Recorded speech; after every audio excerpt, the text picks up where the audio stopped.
Assalamualaikum warahmatullahi wabarakatuh. Selamat siang semuanya. Selamat datang dalam presentasi dengan judul Memahami Jenis-jenis Opini Auditor. Perkenalkan, saya Didi Purwanto dari Program Studi Akuntansi Universitas Cyber Asia akan memandu Anda semua untuk memahami peran penting opini auditor dalam konteks laporan keuangan. Opini auditor bukan hanya sekedar formalitas, melainkan suatu pernyataan profesional yang memiliki dampak signifikan terhadap kredibilitas laporan keuangan dan pengambilan keputusan oleh para pemangku kepentingan. Melalui presentasi ini, kita akan menelusuri jenis-jenis opini, faktor yang mempengaruhi, serta sebuah studi kasus yang tentunya akan kita analisis bersama. Tujuan presentasi ini yaitu, pertama, kita akan memahami apa yang dimaksud dengan opini auditor, baik dari segi definisi maupun fungsi dalam audit eksternal. Kedua, kita akan mempelajari 4 jenis opini auditor yang lazim digunakan dalam praktik profesional. Tiga, kita akan mengidentifikasi faktor-faktor penting yang memengaruhi penetapan jenis opini auditor, termasuk bagaimana auditor melakukan pertimbangan materialitas dan bukti audit. Dan keempat, kita akan membahas studi kasus yang menggambarkan bagaimana proses audit dilakukan di dunia nyata, lengkap dengan analisis jenis opini yang sesuai dan alasannya.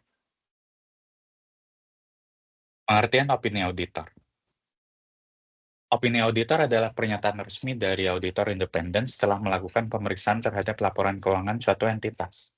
Opini ini menjadi tolak ukur sejauh mana laporan keuangan telah disusun sesuai dengan prinsip akuntansi yang berlaku umum, sesuai dengan pernyataan standar akuntansi keuangan atau PSAK di Indonesia.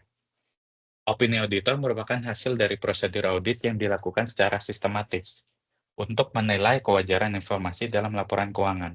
Keberadaan opini ini sangat penting karena memberikan jaminan kepada pihak ketiga, seperti investor, kreditor, dan regulator, bahwa informasi keuangan yang disampaikan dapat dipercaya dalam proses pengambilan keputusan ekonomi. Terdapat 4 jenis opini utama yang dikeluarkan oleh auditor setelah proses audit selesai dilaksanakan. Pertama yaitu opini wajar tanpa pengecualian, di mana opini ini adalah opini terbaik yang menunjukkan bahwa laporan keuangan disusun secara wajar tanpa adanya kesalahan material. Kedua, opini wajar dengan pengecualian. Opini diberikan jika sebagian kecil informasi tidak dapat diaudit atau menyimpang dari standar, namun tidak memengaruhi keseluruhan laporan. Ketiga, ada opini tidak wajar, yang mana menunjukkan bahwa laporan mengandung salah satu material dan adanya penyimpangan secara menyeluruh dari prinsip akuntansi. Dan yang terakhir adalah opini pernyataan tidak memberikan opini atau disclaimer. Opini ini dikeluarkan ketika auditor tidak memperoleh cukup bukti untuk menyatakan pendapat. Biasanya karena pembatasan ruang lingkup atau kondisi audit yang tidak memungkinkan. Lalu faktor apa saja yang mempengaruhi opini? Opini yang dikeluarkan auditor tidak bersifat subjektif, tapi berdasarkan penilaian profesional yang mengikuti prosedur audit dan standar akuntansi. Beberapa faktor utama yang mempengaruhi opini adalah tingkat materialitas kesalahan, di mana auditor mempertimbangkan apakah kesalahan yang ditemukan bersifat signifikan atau tidak bagi pengguna laporan. Selain itu, kepatuhan terhadap standar akuntansi juga sangat krusial. Penyimpangan dari standar tanpa dasar yang jelas dapat menyebabkan opini negatif. Kelengkapan dan keandalan bukti audit juga menjadi pertimbangan, karena tanpa bukti yang memadai, auditor tidak dapat menyimpulkan dengan yakin. Dan selanjutnya juga ada sikap manajemen yang tidak kooperatif, seperti menolak memberikan dokumen, dapat menjadi alasan auditor memberikan opini dengan pengecualian atau bahkan disclaimer.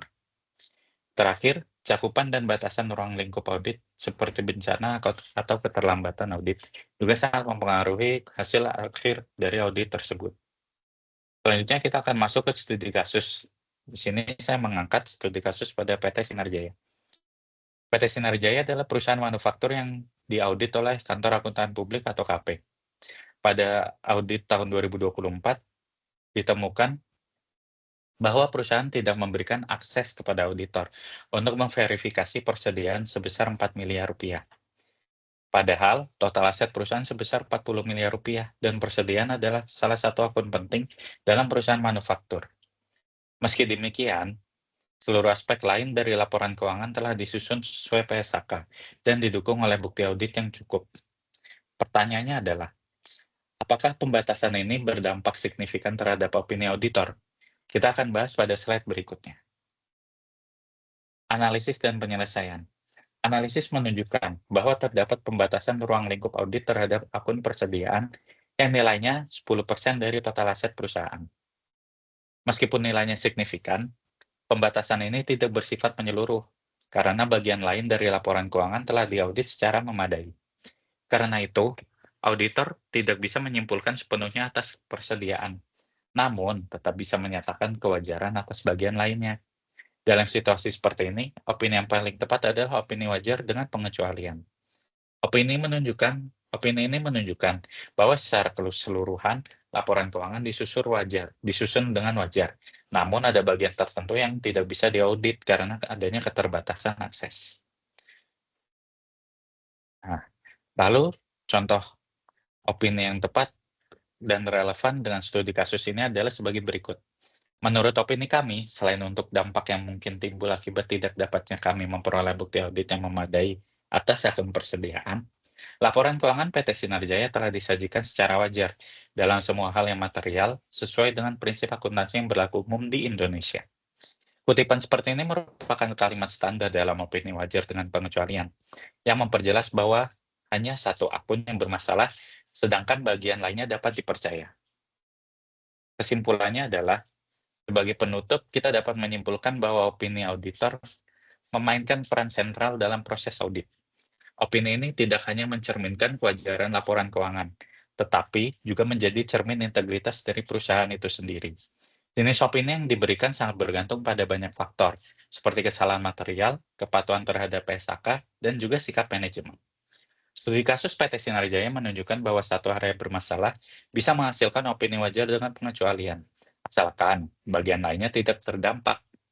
Oleh karena itu, sebagai calon profesional di bidang akuntansi, pemahaman tentang opini auditor sangat penting untuk meningkatkan kualitas pelaporan keuangan dan menjaga kepercayaan publik. Sekian presentasi yang dapat saya sampaikan. Semoga bermanfaat untuk kita semua. Selamat siang. Assalamualaikum warahmatullahi wabarakatuh.